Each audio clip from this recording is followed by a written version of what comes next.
Hello and welcome back to Language Culture and Dr. Lou. And so today I have some more useful but rare words for you. And both of these words, of course, they come from Greek. And they both came several centuries ago into English. And so the rare words for today are metanoia and myriad. And of course, metanoia seems like a mouthful and whatnot, but it's easy to remember how to spell and how to say because it starts with meta, M-E-T-A, and then we add noia, N-O-I-A, so metanoia. And when it first came into English from Greek, it meant a change of mind or repentance.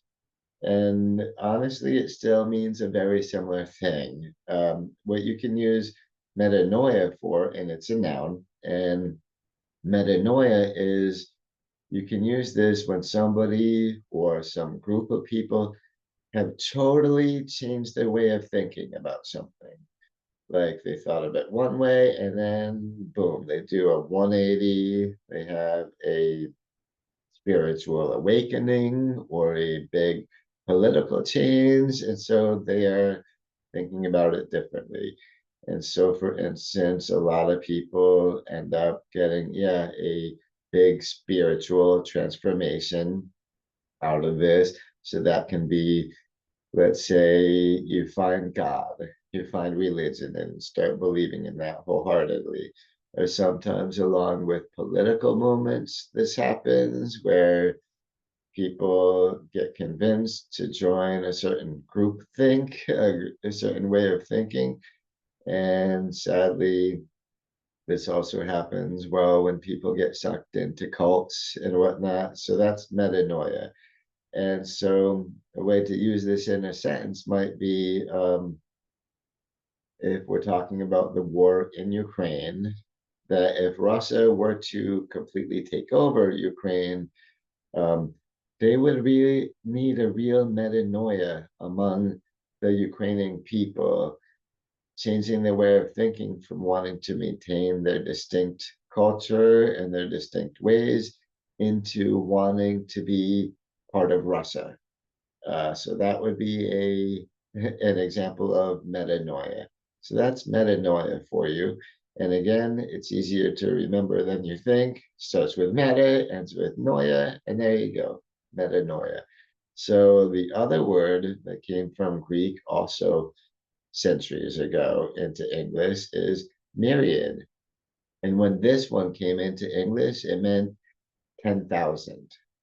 So, and that's pretty fitting to what it still means today in English, where we mean a lot of something. We can occasionally use it to mean 10,000, but usually we just mean an uncountable or practically infinite or a huge number of something, like the word plethora, right?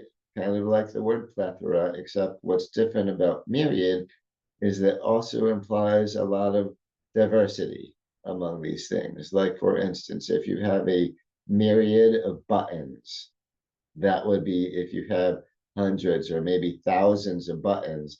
And on top of that, they're of different shapes and sizes and colors and styles. So there's a lot of diversity among the buttons that you have. So not just a lot of them, but also a lot of diversity, a lot of very different and distinct ones among them.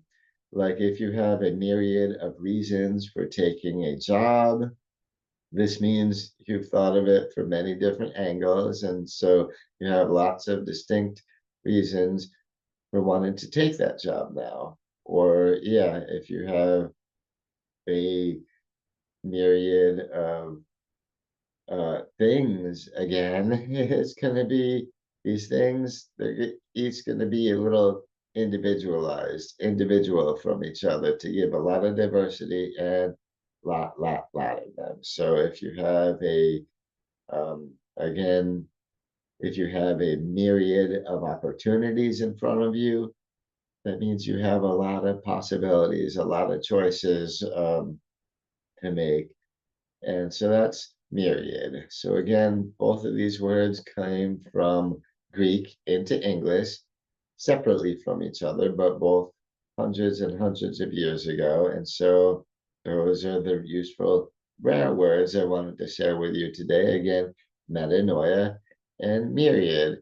So thank you so much for watching this video, and thank you especially because you stuck around until the end. It makes so much difference to me, and it does help the video and the YouTube algorithms as well. So thank you again for that. And please do think to give this one a like, drop a little thumbs up there.